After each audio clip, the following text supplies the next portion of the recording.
નમસ્કાર વિદ્યાર્થી મિત્રો, આજના વિડીયોની અંદર આપણે ધોરણ 8 વિષય અંગ્રેજીની ત્રિમાસિક કસોટી 2026 માટેના મોસ્ટ એમપી પેપરનું સોલ્યુશન કરવાના છીએ. કેવા પ્રકારના તમારા પ્રશ્નો પૂછાશે, વ્યાકરણ કેવું આવશે, એ સંપૂર્ણ ચર્ચા આપણે આજના વિડીયોની અંદર કરીશું. તો ખાસ મિત્રો વિડીયોને તમારે અંત સુધી જોવાનું છે અને બીજા મિત્રોને શેર કરજો. પહેલાં મિત્રો તમારે 5 MCQ આપેલા છે, જેમાં જો પહેલો આપેલું છે કે vote does the child want to B in the first stanza, મતલબ કે બાળક પહેલી સ્ટાન્ઝામાં શું ઈચ્છતું હતું બનવા માટે. તો એમાં જવાબ આવશે બી, ઓપ્શન બી જવાબ આવશે, અ ટ્રી. પછી બીજું છે where are the ministers during the king's court, મતલબ કે જ્યારે રાજાનું દરબાર ચાલતું હતું ત્યારે મંત્રીઓ ક્યાં હતા. તો એમાં જવાબ આવશે option C, at the sadhus camp, મતલબ સાધુના કેમ્પ ઉપર. ત્રીજું, ધ સાધુ કેન પ્રોડ્યુસ ખાલી જગ્યા ફ્રોમ ધ એર. તો એમાં જવાબ આવશે B, gold coins and ash. ચોથું, who plucked the first hair from the sadhu's beard. તો એમાં જવાબ આવશે ઓપ્શન સી, તેનાલી રામન. પાંચમું, which animal is discussed in a O ouch unit. Okay, તો એમાં જવાબ આવશે બી, એલિફન્ટ. સેક્શન બી એમાં તમારો પેરેગ્રાફ આપેલો છે અને એના ઉપરથી પ્રશ્નોનો જવાબ આપવાના છે. તો પહેલાં ફકરો શાંતિથી વાંચવાનો. પહેલો પ્રશ્ન છે જુઓ, who is the greatest sadhu according to Raman. તો એમાં આવશે જવાબ the sadhu in the camp. બીજો, what does Raman ask from the sadhu. તો એમાં જવાબ આવશે Raman ask for his blessing.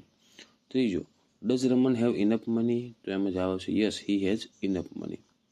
ચોથું, where does Raman want to go after death. તો એમાં જવાબ આવશે he wants to go to heaven. અને પાંચમું છે what does the sadhu call Raman. તો જવાબ આવે તો sadhu calls him my son. Okay, પછી તમારે ખરા ખોટા ટ્રુ ફોલ્સ આવશે, જેમાં પહેલું છે જો the child wants to be a mountain range. તો આવશે જવાબ ટ્રુ.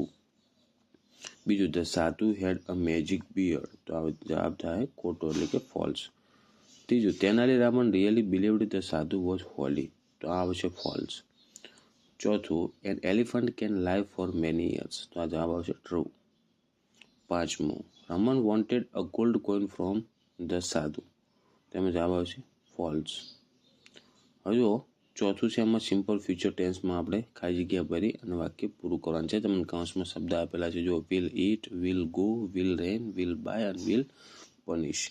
આ બધા હવે તમારે ખાલી જગ્યા પ્રમાણે ગોઠવવાના છે. જેમાં કે પહેલું છે ધ સ્કાય ઇઝ ક્લાઉડલી, ઇટ ખાલી જગ્યા ટુડે. તો શું થઈ કે ક્લાઉડલી વાતાવરણ હોય તો રેઇન થઈ શકે, એટલે આવશે ઇટ વિલ રેઇન. ઓકે, તો વિલ રેઇન આવશે એમાં. બીજું, આઈ ખાલી જગ્યા ગો ટુ આઈ ખાલી જગ્યા to Shimla next week. Shimla આપણે શું કરી શકીએ, જઈ શકીએ, તો વિલ ગો આવશે એમાં. ત્રીજું, ધ ટીચર ખાલી જગ્યા the student for incomplete homework. Homework કેવું છે, અધૂરું છે, તો ટીચર શું કરશે, પનિશ, સજા આપશે. તો એમાં જવાબ આવશે વિલ પનિશ. ચોથું, વી ખાલી જગ્યા new T shirt from the shop. તો ટી શર્ટને આપણે ખરીદી શકીએ, તો વિલ બાય, એમાં જવાબ આવશે. પાંચમું, તે ખાલી જગ્યા rice and dal for dinner. રાત્રિ માટે તમે ભાત અને દાળને શું કરી શકો, ખાઈ શકો, એટલે વિલ ઇટ લખવાનું એ ખાલી જગ્યામાં. પછી જો આગળ છે ગુડ હેબિટ અને બેડ હેબિટમાં આપણે વર્ગીકરણ કરવાનું છે.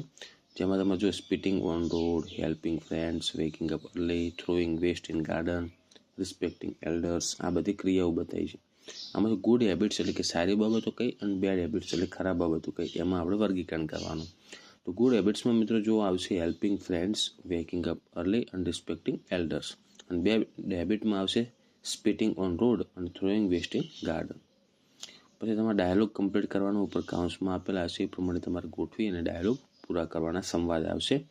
અને છેલ્લે પછી તમારા મિત્રો પેરેગ્રાફ રાઇટિંગ આવશે. ક્લુ આપેલા હશે, મતલબ તમને હિન્ટ આપેલો છે, જેમ કે elephant, huge animal, trunk, tusk, eats, leaves, પછી માઉથ ટેન્સ ઇટ, આ બધું લખવાનું છે. ઓકે, તો એના આધારે તમારે એલિફન્ટ ઉપર જો ફકરો બનાવવાનો છે, બનાવેલો પણ છે તમારે બનાવો. તો elephant is a very huge animal, it has a long trunk and 2 white tusk, એટલે કે દાંત હોય છે મોટા. It eats leaves and fruits. એ રીતના તમારે એક મસ્ત ફકરો બનાવી નાખવાનો છે. તો મિત્રો આ હતું આપણે ધોરણ 8 અંગ્રેજી વિષયની ત્રિમાસિક કસોટી માટેનું IMP પેપર. તમારે પેપર સ્ટાઇલ મિત્રો આ પ્રમાણે જ આવશે. જોવાનું હોય તો તમે જોઈ નાખજો. અંદર ખરા ખોટા પણ આવશે, પછી કાળ પ્રમાણે આપણે ખાલી જગ્યા પણ પૂરવાની આવશે, ફકરો પણ એક લખવાનો આવશે. ઓકે, આશા રાખું છું મિત્રો કે વિડીયો તમને ઉપયોગી બન્યો હશે. તો વિડીયોને લાઇક કરો, બીજા મિત્રોને શેર કરો. નવા ઉપયોગી વિડીયો માટે આપણી ચેનલને સબસ્ક્રાઈબ કરજો. હવે મળીશું મિત્રો આપણે નેક્સ્ટ વિડીયોમાં. Thank you so much for watching my videos. Thank you so much.